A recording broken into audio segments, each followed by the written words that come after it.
Mais non, la vidéo, elle a pas commencé encore la vidéo, mais non. Juste un kiff comme ça, là. Je me sens puissant et tout.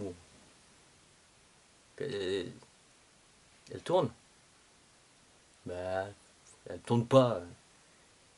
Elle- elle- Je reviens.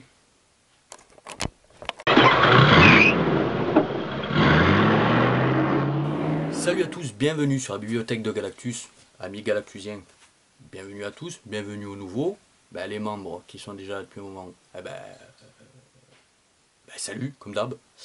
Donc on va commencer tout de suite par les petites reviews de vieillerie. Ce coup-ci, je vais parler un peu vieillerie. Je vais vous montrer en fait 4 bouquins que j'ai retrouvés il y a très très très longtemps dans le magasin qu'avaient mes parents dans un tiroir. J'avais arrêté ma collection très rapidement en fait, faute de budget, parce que j'étais petit. J'avais peut-être 6 ans, un truc comme ça. Donc j'avais arrêté. Et par le plus grand des hasards, j'ai retrouvé 4 livres dans le bouquin, dans le magasin de mes parents, dans un tiroir. Et donc je vais vous les montrer. Donc j'avais un spécial Strange, couverture ô combien mythique. Donc c'est un spécial Strange numéro 23, datant de 10 mars 81, 5 francs 50. À l'euro, ça fait mal. Hein. Donc dedans, qu'est-ce qu'on pouvait trouver? On pouvait trouver les X-Men, l'araignée, la chose. C'était bien, ça j'aimais bien la chose, c'était sympa, c'était genre le spin-off, il était tout seul, on l'associait avec un super héros, il faisait une petite histoire, c'était bien, c'était rigolo. Ce qui m'avait le plus frappé, hormis la ceinture de mon père bien évidemment, euh, quand je faisais le con, c'était pour moi la première rencontre avec la division Alpha. Le choc, il n'y a pas que les X-Men, il n'y a pas que les Avengers. Heureux le choc. Et bon, Chris Claremont, John Byrne, ouais, dites-le comme vous voulez. Byrne, non, manquez de respect. Byrne, je sais pas. Bon. Je parle anglais comme Jérôme en fait, donc c'est assez compliqué. Donc voilà, donc d'entrée vous ouvrez, vous avez ce dessin-là, cette page-là. La couverture mythique, je le répète. Donc là vraiment, on apprend qu'il y a une autre équipe de super-héros dans un autre pays.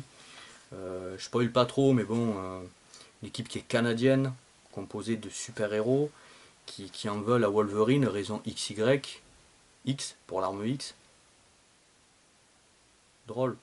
Bah si, non, bon ok, passons. Donc voilà, vraiment un choc pour moi d'avoir retrouvé ce livre. Euh, j'avais plus que ça en fait, j'avais plus que ces 4 livres. Donc le Special Strange 23, pour moi, a une certaine importance dans ma collection, puisque c'est lui qui a tout relancé, assez rapidement, je l'avoue. Ensuite, j'avais ça, le Strange Spécial Origine. Et ça, qu'est-ce que c'est le Strange Spécial Origine? Donc notre ami Fred nous a fait une petite vidéo là-dessus tout à l'heure, live. C'est le numéro 136 bis hors série.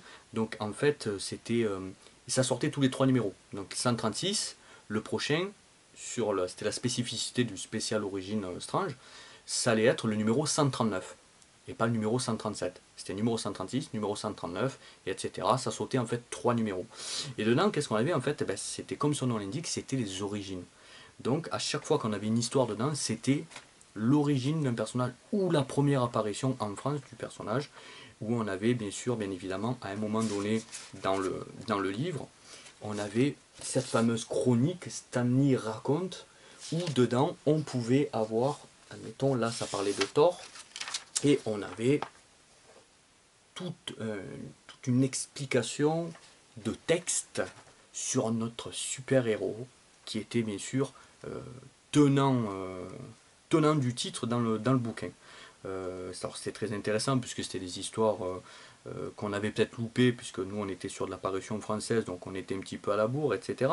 Donc pour les constater, il est d'époque. Hein. J'étais petit, j'avais colorié, bon ben voilà, parce qu'il n'y avait pas de cahier de coloriage quand j'étais gamin, donc je colorie comme je peux. Puis voilà, et puis de toute façon c'est mon livre, hein, fais ce que je veux. Oui, je sais, Didier, tu es en souffrance, je sais, mais c'est pas grave, c'est pas grave. Donc voilà, ce bouquin-là, c'était très bien. Alors je vous ai pas montré les fiches de super-héros parce que j'étais un gros con à l'époque, et j'ai toutes les fiches, mais dans un classeur, parce que j'ai découpé, parce que je suis un âne. Mais je le regrette maintenant, mais que maintenant. Donc voilà, ça c'est un autre bouquin que j'ai retrouvé dans le magasin de mes parents, comme stipulé tout à l'heure, et encore deux livres, donc Le Strange numéro 136 avec une couverture, mon pote, mais alors mythique. L'homme fourmi qui regarde Iron Man qui est par terre parce que Hulk il est sur une civière. Déjà, deux bonhommes qui portent Hulk et tu les vois.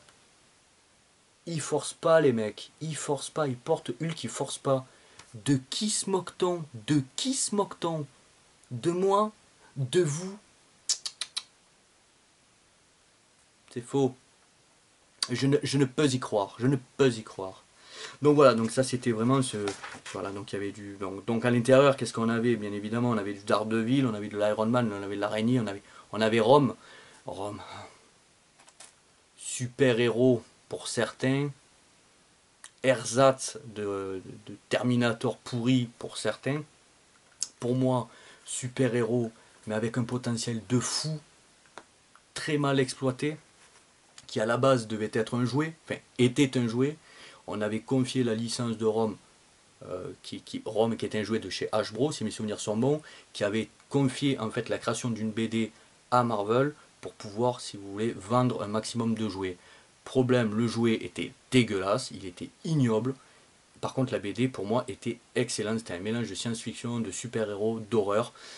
Ça n'a pas plu à tout le monde. Moi, j'en suis ultra fan. Bon, ben voilà, c'est comme ça. Et moi, je suis fan. Ouais. Il y en a, ils aiment pas. Il y en a, ils aiment le surfeur. Oui, Didier, je te vise. Voilà, mais sinon, c'était vraiment très très bien, puisqu'on en avait un peu pour tous les genres et pour tous les styles. Une autre couverture, alors on reste vraiment typé 81, on est sur les années 81, c'est vraiment là où j'ai relancé toute ma BD. Et cette couverture, pareil, que je trouve ultra mythique. Vous voyez, cette couverture avec le dragon, machin dragon blanc, si mes souvenirs sont bons, pas un personnage super connu non plus, contre Spider-Man. Déjà, on avait à l'époque ces couvertures qui étaient brillantes, qui étaient vraiment très très jolies, et en plus, ça leur permettait relativement de bien vieillir. Euh, donc voilà, qu'est-ce qu'on avait encore une fois? Bon, mais c'était toujours pareil, on avait toujours le même line-up qu'il y avait dans le bouquin, donc c'est Daredevil, Iron Man, l'araignée et Rome. Rome. Rome pas comme la boisson, Jérôme.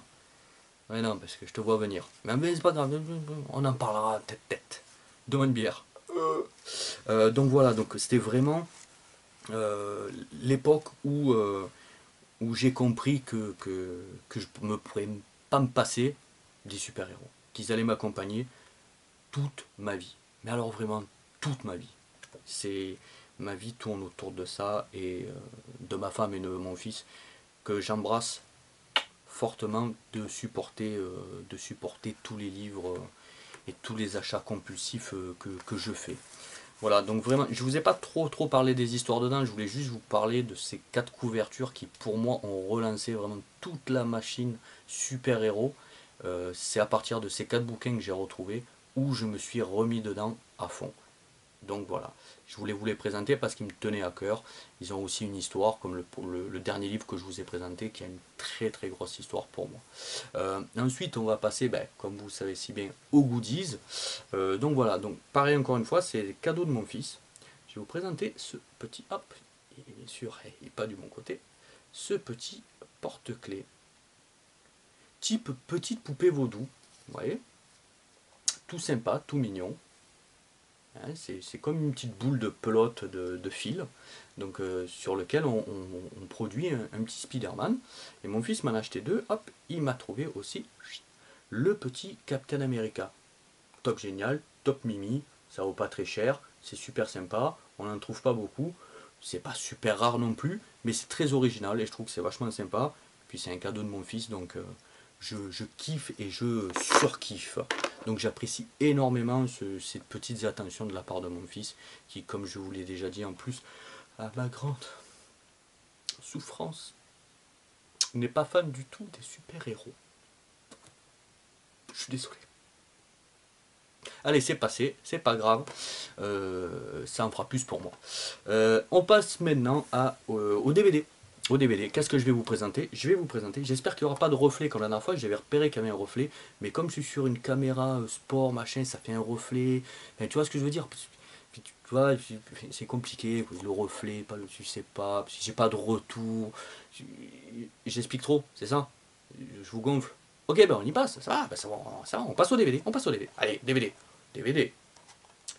Voilà, hop, le Batman. Batman et Red Hood sous le masque rouge. Donc ben voilà, c'est du DC, mon tonton cosmique préféré, mais voilà. Bon, le problème c'est que DC pour moi sont les meilleurs en animation, pas en film, mais en animation.